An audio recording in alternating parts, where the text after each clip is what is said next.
the revelation that former CIA Director John Brennan made a secret trip to Moscow in March 2016, meeting with the Russian Federal Security Service, today's version of the Soviet KGB, has heightened speculation that Brennan may have been a key figure behind the Trump-Russian collusion story.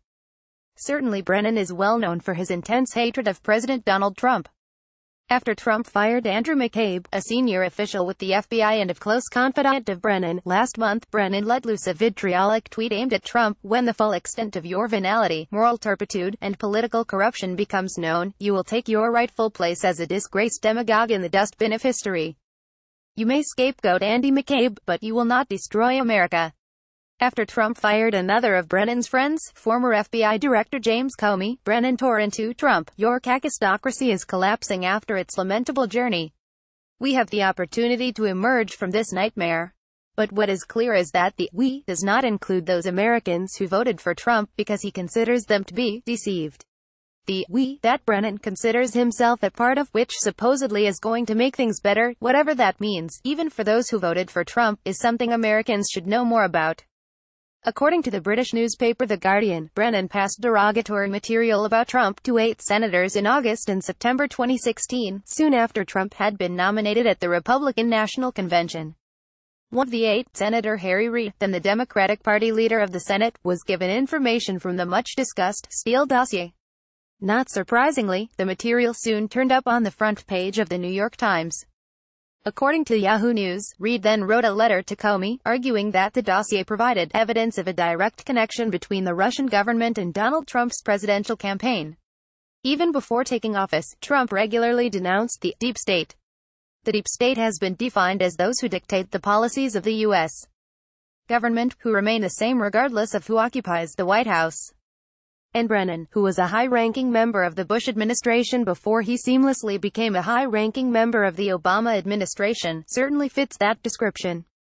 The American Thinker, in a story on Brennan's secret trip to Russia, believes that it is a real possibility that John Brennan himself colluded with the Russians to help Hillary win to guarantee his continued tenure as CIA director, noting that the dossier compiled by former British spy Christopher Steele was used by Brennan and others as a pretext for a Trump investigation bonanza.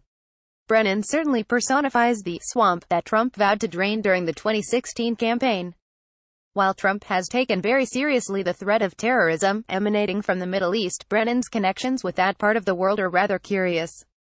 A former FBI agent, John Guandolo, has even charged that Brennan is a Muslim himself.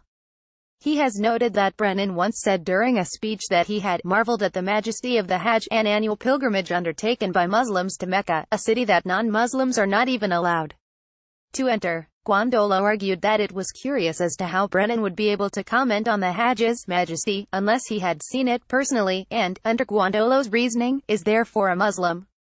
Of course, Brennan could just be sympathetic to Islam, and believe anything connected to the religion is majestic, whether or not he has actually seen it in person. Brennan apparently does not believe the holy book of Christianity, the Bible, is all that majestic, as he refused to take his oath of office on it. Brennan was a CIA station chief for a quarter of a century. He spent a year abroad in college learning Arabic and taking Middle Eastern Studies courses at the American University in Cairo, and received a master's degree at the University of Texas, with a concentration in Middle Eastern Studies. Others might argue that Brennan was a fierce opponent of Islamic terrorism, even supportive of so-called enhanced interrogation techniques. He defended CIA drone strikes in several Middle Eastern countries. But The Atlantic has also noted that earlier, Brennan had been willing to lie about those drone strikes.